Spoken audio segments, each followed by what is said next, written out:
All right, Steve Vest with Nationwide Equipment Transportation. Thanks for joining me today. You and I met on TikTok. I guess you could consider that meeting, and actually started pinging you from learning about what you were doing on TikTok because we had some pieces of our business in terms of resale of items that we could potentially use your services with, in terms of portable containers that we were trying to get to customers all over the country. So, but for the audience, Steve, I love what you're doing on social media. You're giving everybody some great insights into the freight world and how everything works. Candidly for me was I've never been in that space, so just outside looking in, I'm like, God, this is astounding. So I love just kind of consuming information. But over to you, Steve, if you want to kind of give a background on who you are, what you do. Obviously, Nationwide Equipment Transportation. Dive into that. Your background. Would love to just kind of kick it off that way. Yeah, appreciate you having me on, Davis. It's been doing a lot more of these since my TikTok went viral in January, and hopefully they don't take it away from us. But if they do, it won't hurt my business any. It's just something that I do to try to educate people and some of the things that are going on in our industry. But Yeah. I've been an owner of Nationwide Equipment Transportation for almost 20 years now. We started in 2005. We've grown and done well over the years. When COVID hit, we decided to start working from home.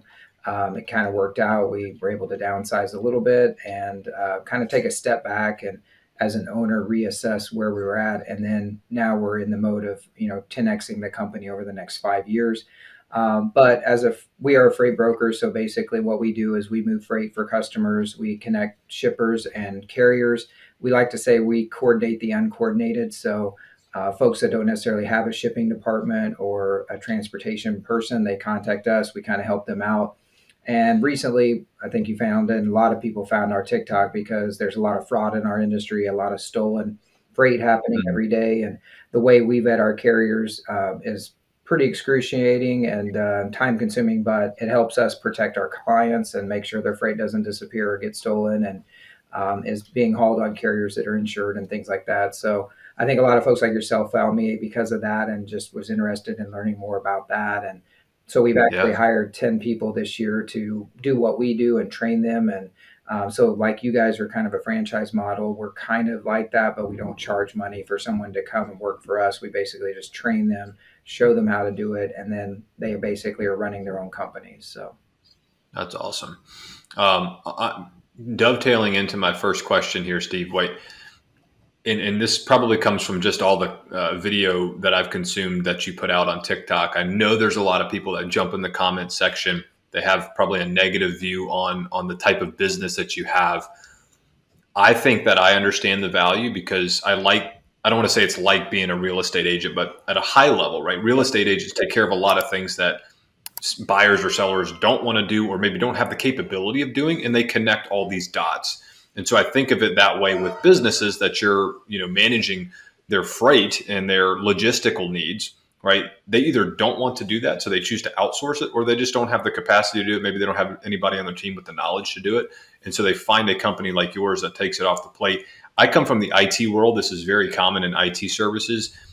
Many years ago, companies started putting out a shared services model where you could, instead of having an in-house IT team, outsource your IT team. But that IT team is likely supporting many clients, and they're doing it because it's more cost effective and they have the expertise to do it. right. So, what are some of the things that we on the outside looking in, Steve, somebody that doesn't have any experience in your world at all, can you kind of dispel some misconceptions about what you guys do and just the negatives that maybe surround Yeah, that? I mean, I think the negative comments in my sections are mainly from carriers because they feel like that we're taking a bigger piece of the pie than we should be. And, Yeah. it depends on who you work with and the relationships that you have. But I actually just attended a broker carrier summit here in Kansas City, trying to get that, uh, infighting that goes on between the two parties, working together and building those relationships, which is what we try to do with our carriers is try to work with them, get them the best rate possible, but also provide a service for our customers who are ultimately paying us to find carriers and source loads. But I think the misconception is that we just sit at a desk and we have a super easy job and it takes 2 minutes to cover a load, which just isn't the case. Sometimes it does and sometimes it doesn't. But, I think the carriers just think that we take way more of the profit than we do. But it's about Mhm. running a business, and you as a business owner understand that. I think a lot of people see the success or the the glossy part of what we do, but they don't see everything that it takes to build a successful company, whether it's a freight Mhm. brokerage company or a junk removal company or whatever. But they, there's just a lot of people out there with a perception of what reality really is when it comes to being an owner of a company. And I like to Yeah. joke around, like I've been doing it for over 30 years myself, at 20 by myself, but you can see I don't have any hair, very gray, and I'm really not that old. But Yeah. there's some misconceptions there, but we try to work with both parties. We call ourselves like the travel agent for freight. Mhm. And so we're just that middleman that basically is trying to, like I said, coordinate the uncoordinated and help them get their job done. We get a job done, and the carriers get their job done, and we all just have to work together and have a piece of the pie, kind of. It's such a common theme across any type of business, Steve.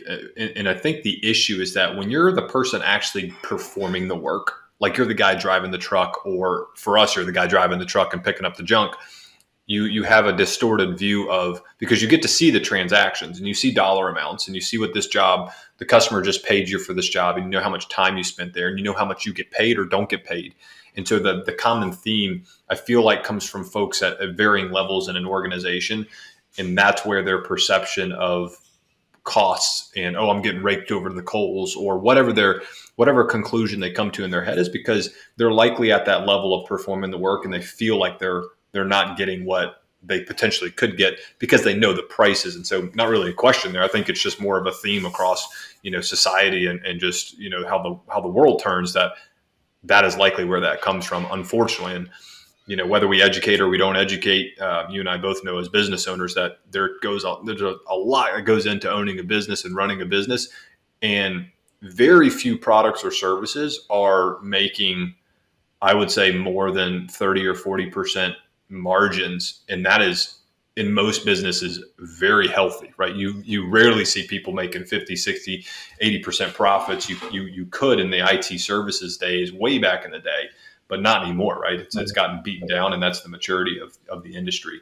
But switching gears a little bit, Steve, how is TikTok? I mean, I know you probably post on other social channels. I follow you on TikTok, but how has that platform helped you and your business? Well, I mean, it's crazy. I mean, I have a social media coordinator that posts on Instagram, Twitter, Facebook, LinkedIn for me, and she posts that every day for me. But the TikTok was just me being me Mhm. for 4 years before I went viral in January of this year. So, and it really didn't even go super viral. I mean, I have 38,000, 39,000 followers, which isn't a lot, but Yeah. it's the nice thing about it is that it's all people that really are doing the same thing that I'm doing or that are in my industry. So that's one thing TikTok does, is it really puts you with groups that you should be with, and it's not showing you stuff Mhm. maybe that you shouldn't see.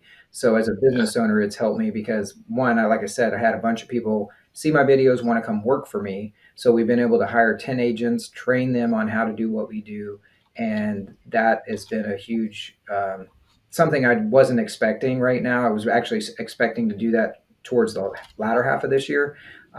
So it happened in January. We just started rolling with it, and we started training people and bringing 3 people on this week, 4 people on the next week, 3 people, and going through training and stuff like that. So I'm having to really move pretty quick to get everything Yeah. right, and make sure that they're taken care of and that they're functioning the way they need to make themselves money, which Yeah. ultimately we have a partnership, and we make money providing them with the technology, and then the knowledge and the licensing and insurance, and the technology is a big part of it in our industry right now too. So. How do people find your company? Like, is it a lot of outbound effort from a sales team on your side, or are people Googling your service? Like, how are you getting work? Well, I mean, a lot of everything, just like everybody else. I mean, we don't do SEO. Google never have. We can't compete with the big dogs in our industry that are $12 billion companies. So ours is a lot Right. of word of mouth. We get a ton of referrals because we do a really good job, I feel like, in the customer service aspect, the rates. We don't overcharge people. You mentioned 30 or Mhm. 40%. That doesn't happen in our industry. We are a very thin margin industry. We have to do a lot of volume to make any money. And so Yeah. it's between 10 and 20%, and sometimes you can get a little bit more, but the average is 15%. And what you actually keep of that is maybe 3 to 5%, at the end of the day. And so it's really Mhm. not a lot of money being made. I'm just here trying to facilitate our customers and their businesses. And I take a little bit of money that helps me live my life and raise two, Yeah. two beautiful kids are in college now, and my wife and I are basically empty nesters now. And we've had a good lifestyle for 20 years running the business. But you know, it to go back to your question, it's like, how do people find me? TikTok's been great. Obviously, social media. It's about being consistent, providing a message, and putting yourself out there, not necessarily just trying to get them to buy from you all the time. And so I don't really on my channel even ask for business. I'm just sharing stories or educating about the industry, and people come to me and try to find me that way. So Hmm. it's been kind of interesting. Like I said, I wasn't expecting it. I had 2,600 followers in January, and I have Wow. 39,000 now in April. So Yeah, that's great growth. You're not Charlie D'Amelio no, yet, or whatever her name is, definitely. but Hey, if I was, I hate to say this, but if I was a woman with other yeah, assets, and I can do some of the dances and stuff, I'd be a lot more successful. And you're trending in the right direction. You're going up, which is great. right. So, can you take me back for a second, Steve? Just back to your younger days. Like, how did you get into this industry? What was your career path to start with? What did that look like? Well, I mean, my parents owned 13 trucks when I was a kid, so I've been in a semi. My mom drove trucks in the 80s. Before a Nice. lot of women were in trucking, she was one of a few, and Mm, she was in Missouri, and I rode around with her a lot. And then she met my stepdad, who was a mechanic, and they got married. They started a trucking company, and like I said, they had 13 trucks at one time. And then my stepdad died of ALS, which is Lou Gehrig's disease, when yeah. I was 18 years old. So I never really got a chance to get in the business or work in the business really per se, other than just being a shop rat and cleaning up and cleaning tools and brushing or pushing brooms and stuff. I learned how to push a broom really good when I was a kid, and clean tools. But that's how I got started, how I kind of got into my blood, I guess you would say. And then during college, I started working for a company called Emory Air Freight. They were based. They were like FedEx and UPS, but on a larger freight scale. So they were doing Mm, palletized freight, air freight, and we were moving mm, large amounts of air freight. This was in the late 90s, early 2000s. The UPS strike helped them a lot. They made a lot of money. And then 9/11 happened, and they had to shut down the company for like a week. And yeah. that just ruined the company at that point, because it really made people realize they could truck freight instead of flying freight. And so Mm, that started the decline at that point. But I worked for them in outside sales, did that for a couple years. I was on the fast track in that company to move up, but I would had to move 10 different times in my career. And having a young family, I decided that wasn't for me. So I moved yeah. back to Kansas City, and we started our company at that point. So Any thoughts on like the future of the industry with like just where it's going? I mean, yeah, that was a big question. robots, Yeah, automation. that was a big question at the summit this week. Everybody wanted to know, like, one, rates are down right now, according to a lot of folks, and I'm not seeing that because my customers, pay a decent amount of money, but um, the rates are down. But they're wanting to know where the industry is going, and right now the industry is going through a huge technology upheaval. It's going to change the industry for good, but also it's going to put a lot of people out of business, because they've got Yeah. AI now that will answer the phones for you and ask what's the MC number, which is my line, and they'll say, okay, you're acceptable or not acceptable, and then you don't even have to take that call. So that's Mhm. one improvement. Another thing is they're being able to book loads, online and quicker than ever before. This industry moves at the speed of light, and Yeah. these people that are still trying to be in the game manually and doing stuff manually, and it takes them 10, 15 minutes. It's hard to scale that. So the technology is helping us scale. We've invested, $500,000 in our technology over the last 5 years to be able Mm, to scale and be able to book loads at a faster, more efficient pace. And the brokers that aren't doing that, the carriers that aren't doing that, that aren't accepting technology, that are still old school, those people are mhm. struggling right now because the margins are being suppressed. You saw Uber did it to the cab industry, and to that's the same thing that's happening in our industry. Uber Freight is out there, and a couple other players that have gotten Yeah. millions and millions of dollars of investments. And that's putting a lot of smaller brokers out of business. They in fact put a report out today that there's 10% less year over year brokers open right now. And so Wow. you have to be able to survive the storms. I mean, I survived 2008. I survived COVID. A lot of brokers went out Mhm. of business during COVID, and Yeah. we just built a really solid book of business over 20 years. Blessed and thankful and grateful that we were able to do that before all of the upheaval. Yeah. And we'll see where the future goes. Other than I know that there's a lot of in every industry in the US right now, there's a lot of consolidation. There's a lot of big businesses buying out smaller businesses, and Hmm. competition is becoming less and less. And so you're just going to have to find ways as a business owner to set yourself apart from the competition. And it's not easy. You have to grind, you have to hustle. And people don't Hmm. understand how you and I and all other business owners grind 24/7, Yeah. 365. And if you don't do that and you just think, okay, I'm going to open up a ice cream shop next to Baskin Robbins or whatever, that's another ice cream shop here in the Midwest, how are you going to beat them? Like, what's your strategy? What are you, how hard are you going to work to put them out of business? Because they're going to be Yeah. working to put you out of business. So, That's right. No, a lot of great nuggets there, Steve. I mean, just kind of camping out there for a second, like, sorry about that. you know, no, you're great. So, if you're, I don't know what your, mantra is, Steve, where you're trying to get to, if you're trying to get to an exit or if you're trying to run this business for the next 50 years, whatever it is, though, every business owner should be trying to do everything you just mentioned, which is for innovate for sure. But part two of that is just sticking to the basics and making sure you're not getting out of your swim lane. I think, at least in our industry, a lot of folks start to venture off into different service lines. Like, oh, I'm a junk hauler, but now I want to start offering dumpsters. And some people can do it successfully, and some people can't. Or, hey, I want to get into the moving game, and it's like a rabbit that sees the next Mhm. bright light. If you just stick to what you do best and you innovate, you stay ahead of not necessarily ahead of the curve, but just you're with the curve. Yeah. And so your technology adapts, like you mentioned. You're in your A lot of what people come in and buy is because you have sustained success over a long period of time, right? If you've been running this successful business for 10, 20 years, a bigger company likes that, right? You may have some issues on the back end with like legacy systems or teams or processes that you have.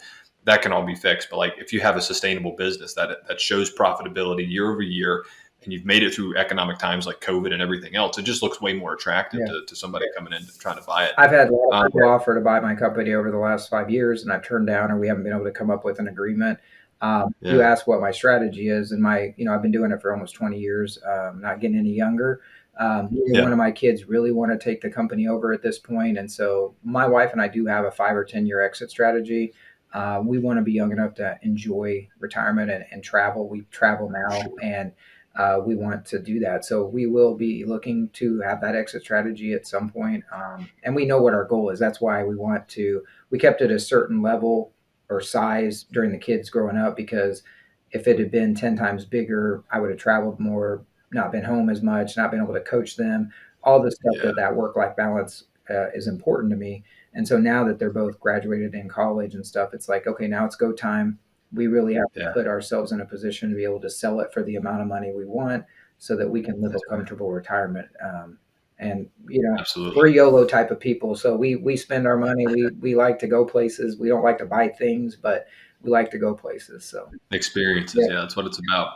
What about the global economy, Steve? What type of impacts does it have on your business? I mean, if you get, especially if you get into like the product side of things, in your importing goods, obviously you're seeing the ramifications of what's going on in the Red Sea and all over the world with cargo ships. But what about for you with like diesel prices, fuel prices, things of the sort?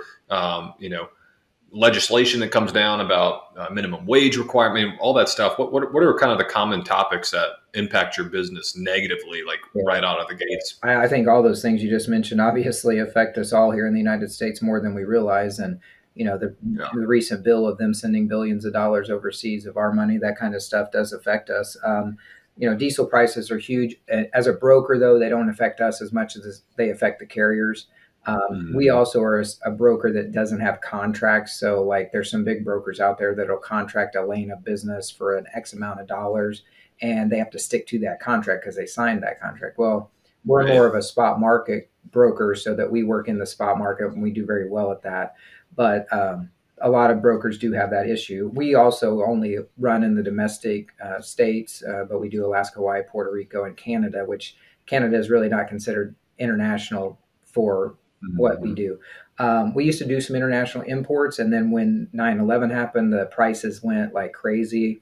People were yeah, paying, I was talking to someone the other day, they $4,000 for a container from Asia to the US before COVID. During COVID, it was $40,000. Yeah. and that was 10x. So I couldn't outlay $40,000 for a customer. So I just walked away from all of that international business at that time. Mhm. The prices have come back down some, not a lot, but the Baltimore bridge collapse, obviously that affects things because all of that product coming in now is not shipping out of Baltimore. It's shipping out of New York and Charleston and different ports, Mhm. and it's congesting those ports, and it's also causing carriers that were in Baltimore that were used to all that business. Now they have to reposition all of their stuff up to other areas. So that Yeah. affects the flow of goods, and people don't realize how much money or how many shipment there. I think they said the other day 350,000 shipments move in the country every single day by Wow. truck. That doesn't Yeah. include rail. I mean, the rail is Mhm. 10 times that. But Right. that's a lot of freight movement that's happening on a daily basis in our industry, and there's a lot of Mhm. coordinating that goes into that. So It's fascinating. Last few questions, Steve. One is business. Two are just kind of cool personal stuff. But like, any advice to folks? Maybe somebody that's on the tail end of their high school career, or on the tail end of their college career.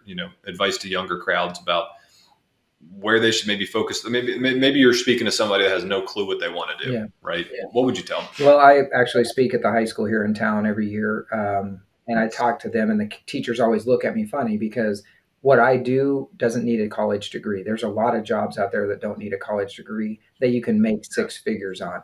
So I always Mhm. tell the high school kids. My oldest daughter's graduating college in May, and she's all nervous about finding a job and making enough money to live on her own and all of this stuff. And I told her, I said, "You're 23 years old. You just need to relax, enjoy being that age for right now, and life will Yeah. happen. Life happens at you faster than you can believe. And if you Yeah. stress yourself out, a lot of young kids are stressing themselves out because they want to make $1 million by the time they're 25, and it just doesn't happen like that for everybody. But Mhm. I tell all these kids at high school that I talk to, I just tell them that like college isn't for everybody, and if it isn't for you, don't listen to your parents and go Mhm. do what makes you happy and find something that you want to do for the rest of your life. And if you do that, then life is easy.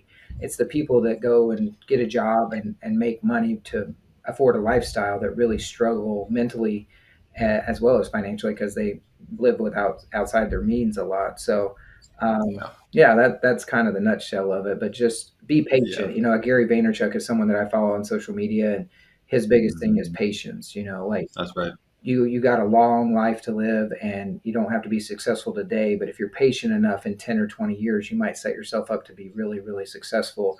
And I think a lot of Right. kids, there's a lot of entitlement, like we were talking about earlier, just to kind of circle back around to where we were talking about earlier. But like, kids are so entitled that they think that they deserve to make as much as the owner of a company when the Mhm. owner of the company is the one that took the risk to open That's the right. company and Yeah. provide you a salary. Do you get paid every week? Yes. Do you have to worry about getting paid every week? No. Do you have to worry about paying your employees? No. So like Mhm. those are just some of the things that I think a lot of young kids struggle with today. Yeah, one thing I'd add to it, and your point about your daughter just relaxing and being that age and enjoying it, I would add, I agree with that fully, but I would add, hey, have your eyes open to opportunity that potentially slaps you right in the face. Yeah. Like I think a lot of times I can think about this in my younger days that, I just, whether you're networking or something pops up and you just don't realize like this could be a good opportunity or just a great relationship that you should invest some time into to build. You don't know what it's going to yield later on down the line. Like that would be some of my advice is just have your eyes open, Yeah. like always be working towards something, but have great perspective, like you said, enjoy the age that you're at and have patience, but also just be open-minded to what might be slapping in the face that you're, what isn't so clear, I guess is what I would They say. say it's not necessarily what you know, but who you know, and That's right. networking and getting out there and just trying different things. I mean, a lot of people at that age, like my 18-year-old daughter, she doesn't have a clue what she wants to do. I'm just like, go out there and try a bunch of different stuff, like Yeah. while you're in college, go work for 4 or 5 different companies. I just got lucky enough that like the third job out of high school was one that stuck, and I really loved it, and I enjoyed it, Yeah. and I've done it ever since, and I love my job. So Yeah. you know, That's right. Last two things, Steve. I have a guess of where you're at in your house, but where are you right now? I'm in my fourth bedroom on the third level of my house, actually. So Okay. Yeah, so we work from home. A lot of people make fun of my popcorn ceilings on my videos, which is fine. Uh, Yeah. we've done the downstairs, and I actually just painted that wall behind me and put all that up when I moved into the office last year. But it's still a mess. I still got a lot of cleaning up to do in here. But so yeah, Yeah. that's I like to just get to know people. If I were to guess, I was going to say like you carved out a bonus room, like maybe up in the no. This attic or is an something. actual bedroom that was in our house, and I just work in here. My wife works in the basement, and she's just in a little nook corner. So she works in the basement floor, and I work on the third floor. We're really far apart from each other, thankfully. So we work Well, together. very We love cool. it, but we're Yeah. apart. So Well, last question, Stephen. I appreciate the time, but you've got a free Saturday, no work obligations, and you've just got all the time in the world to do what you want to do. What are you doing on a Saturday? if the Royals are in town, I'm going to a baseball game probably. But if not, I'm probably golfing. That's what I enjoy Yeah. doing most. But mainly yard work. Typically, I mean, if I didn't have any of that stuff to do, I might be bored. So I have a lot of hobbies outside as far as golfing. But Yeah. my wife and I love going to wineries, going to new breweries that open up, trying new beers and stuff like that. Yeah. So yeah, there's some Awesome. just enjoying life, really. Like experiences, like you said, like that's so important. Well, if you ever tour over in the Charlotte, North Carolina area where I'm at, there are no ends to the amount of breweries you can pop We into. actually So, used to live in Charlotte, actually. oh, Yeah, yeah. 2001 to 2003, we lived in Charlotte. I was an outside sales manager there. I used to drive up to Statesville, Hickory area every day. That was my sales Yeah. territory. And I got a funny story real quick. I know we're running out of time. You said 30 Sure. minutes, but when I first moved to Charlotte, I had to drive to Hickory, North Carolina, and you know how sticky woods that is. But I Mm, loved it. I called this lady. This is before GPS, before iPhones, all that. It was like get a map out, try to figure it out. If you've ever been to Hickory, North Carolina, it's like set up in coordinates. And I didn't know this when I got there. I was 23 uh, years old, but like northwest, northeast, southwest, southeast, that's how the city's at. And they have all the addresses are the same. yeah. So I call this lady and I say, "Hey, I'm trying to find your place. I'm trying to make a call on this guy. Can you help me out?" She's like, "Do you know where the Bojangles is at?" And I'm like, "Ma'am, I don't even know what a Bojangles is, but it sounds delicious." And Yeah. so I had to go find the Bojangle. Once I found the Bojangle in Hickory, North Carolina, I could get anywhere in that city. So, That's right. And tell me you've experienced a Bowberry biscuit oh before. yeah, Bojangles. I mean, I love it. Yeah. It's great. Great food. Okay. Try not to eat it very much, but it was definitely worth the time in Charlotte for sure. Yeah. Definitely.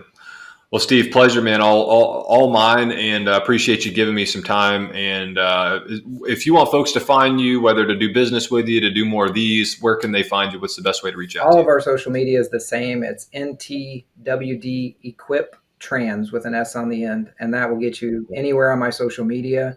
You can find us. Our website's nationwidetrans.com. If you need to ship anything, big or small, we can help you out. We do commercial business to business primarily, so I can't move houses.